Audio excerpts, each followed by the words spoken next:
For me, the best part about photography is being outside, on location, with my camera. As much as I like editing my images when I get back from a shoot, I often find myself not looking forward to the possibility of being sat in front of a computer screen for hours on end. So, when Skylum reached out to me asking if I wanted to test out Luminar Neo, I was intrigued to see if their AI-based photo editing software could free up some time in the editing process. Over the past couple of weeks, I've been playing around with Luminar Neo, and I must say that I've been very surprised by the results so far. So, if you're anything like me and you want to enjoy the editing process as much as you like taking the photos, then this just might be the solution for you. If by the end of the video you like what you see, then there'll be a link and a discount code in the description box of this video. Okay, let's take a look at Luminar Neo. Let's just jump right in.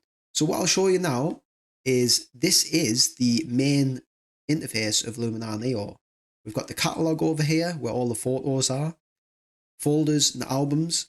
As you can see, I've split this up for today's video because I'm going to get lost off, and I've just got a few of the ones that I'm going to show you where I've like the HDR Merge, Panorama Stitching, interface edits, and the GenErase, which is pretty cool. Here on the right hand side, we've got image info, so the camera that you shot this with, all the specs, the EXIF data. This is the extras panel. If you click on extras, Luminar Neo has different tiers of memberships and options, subscriptions or non-subscriptions, what you can purchase, which I think is really good. It's not like a one shoe fits all.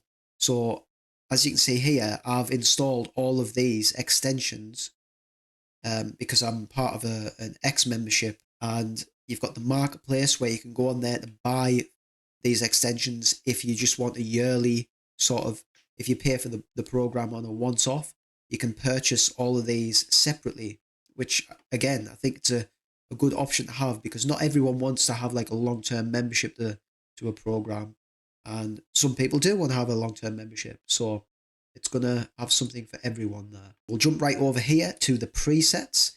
As I was just saying there, you can actually buy presets, but Luminar Neo does come loaded with a lot of fantastic presets what you can use. Essentials, Mother Nature, Macro, Lifestyle, Landscape, Portrait, Cinematic, and Aerial.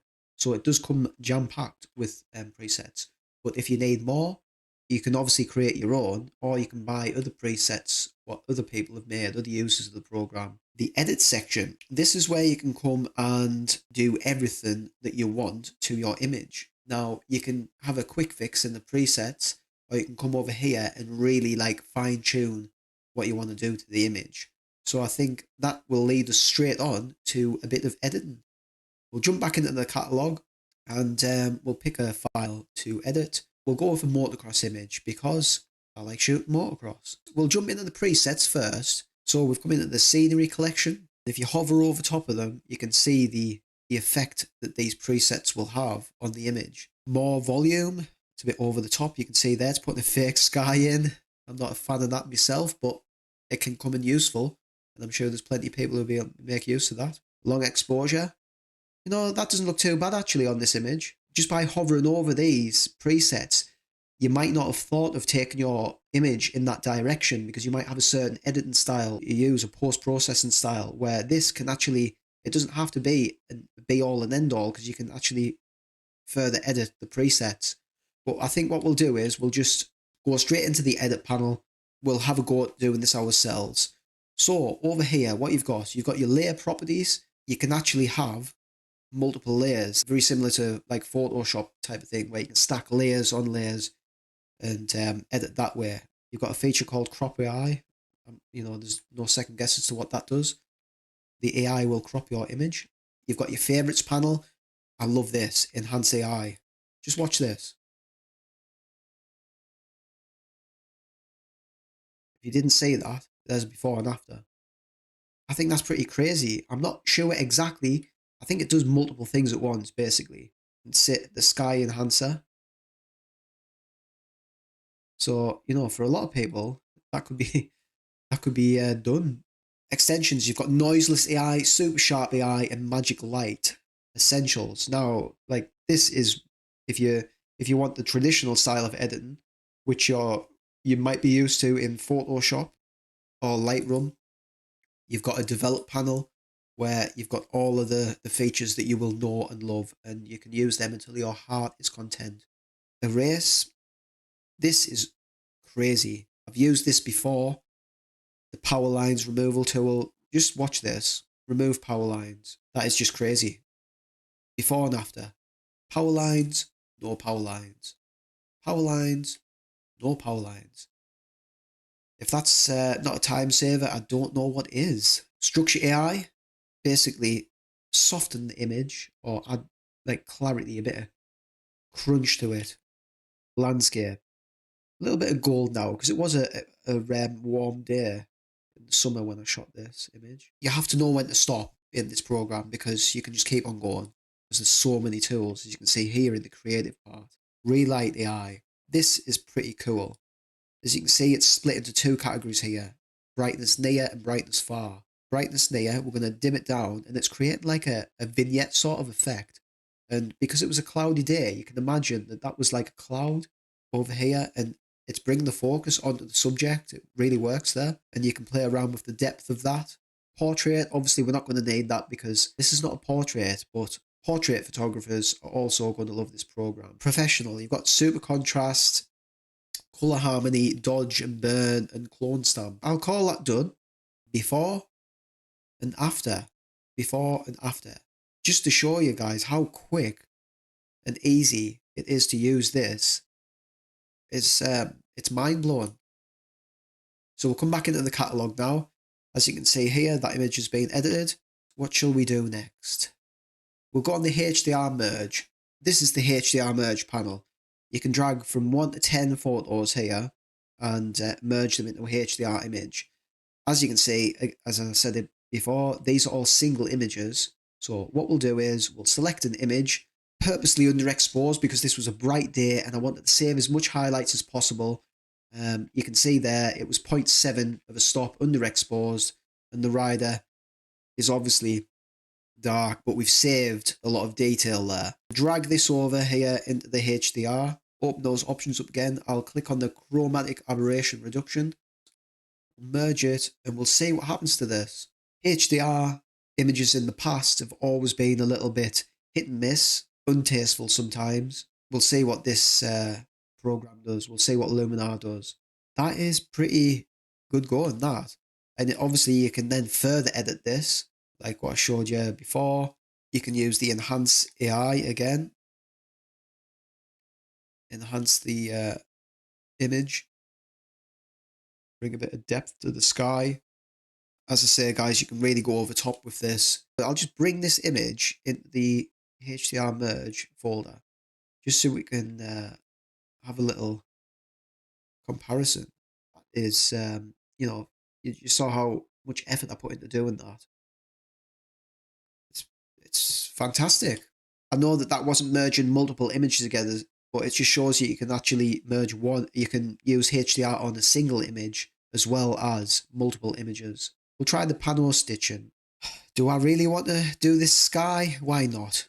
Let's select all of these sky images. I've clicked on the first image, held shift in on the PC, clicked on the last image, and it selected all of those. And you can drag from 2 to 100 photos in here. That's pretty crazy. And obviously, you click on that icon there and you get more options. So we'll just drag all those over. Distortion correction, yes. De-vignette, yes. Chromatic aberration reduction, yes. And we'll go ahead and click start. Now, I'm going to say that this will probably take a while because you saw how many images there was. 33 images. So it's going to be a large file, large image. We'll just see what Luminar Neo can do with this. You can see here that Luminar Neo has stitched this together in the Panorama Stitching. And now you can see we've got a cropping option. We'll just crop it as is to get the widest, longest shot possible. And we'll save that image. Look at the file size, 19,080 pixels. by 6,298 pixels, and it's a 916 megabyte image. Okay, next up, let's head into the upscale. So we'll take this image, we'll upscale it, we'll drop that in there. Again, you've got these options here: settings, universal upscale, or experimental. Let's go 4 times upscale. The program has finished upscaling, and remember, we went 4 times upscale. You can see now the file size has increased to 203 megabytes, and it is 21,888 pixels by 14,592 pixels. So that is now a large file.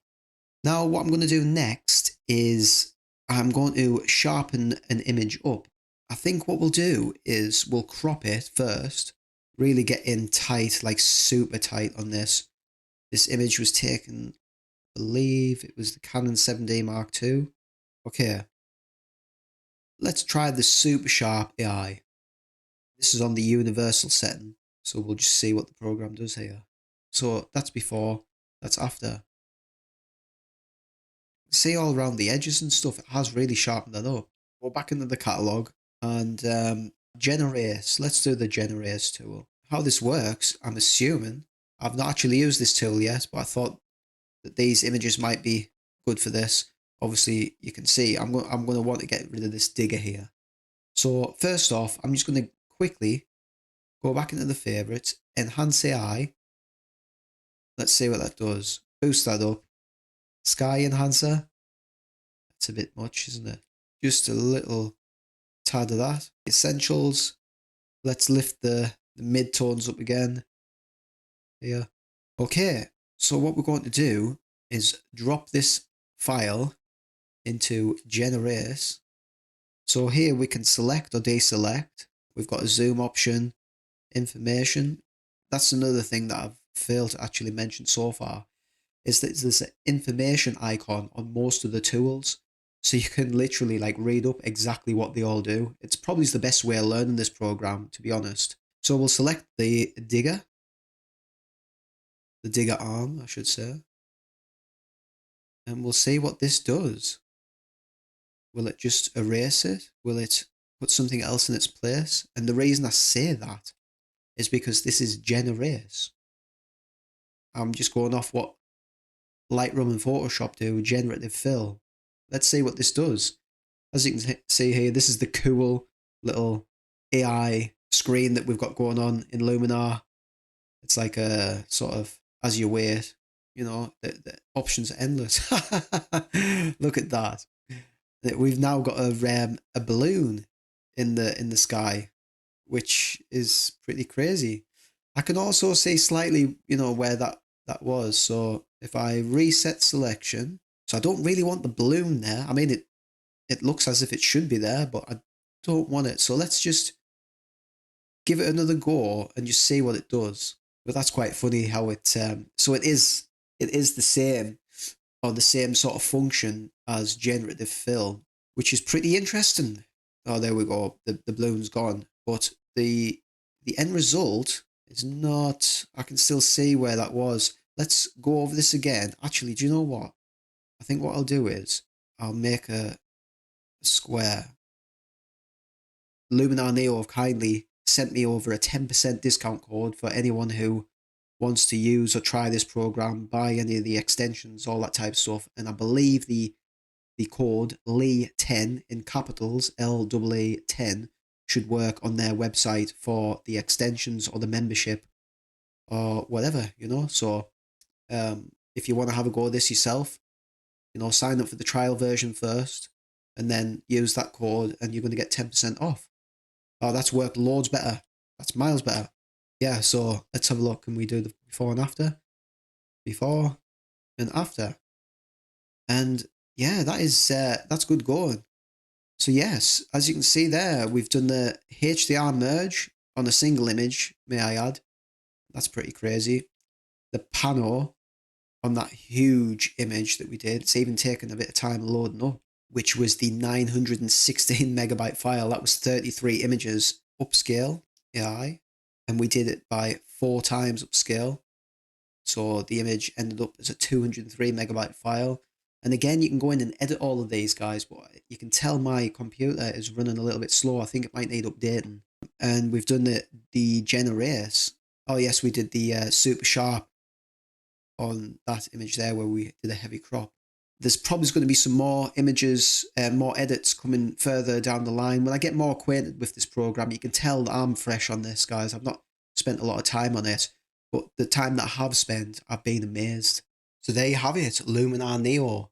What do you make of it? I think it's pretty awesome if you ask me. I'm certainly going to spend a lot more time getting to grips with this program because it's just got so much to offer. And if you do like it, then Skylum have actually sent me a 10% off code, which is Lee10, capitals, LEE10, and you will receive 10% off the X membership or the extras, the downloads that you can do, the add-ons basically. I'm sure it'll work with those. But just try it and see if it'll work if you like the program. You know, only do that if you like it. Yeah, thanks for watching. I'll see you in the next video.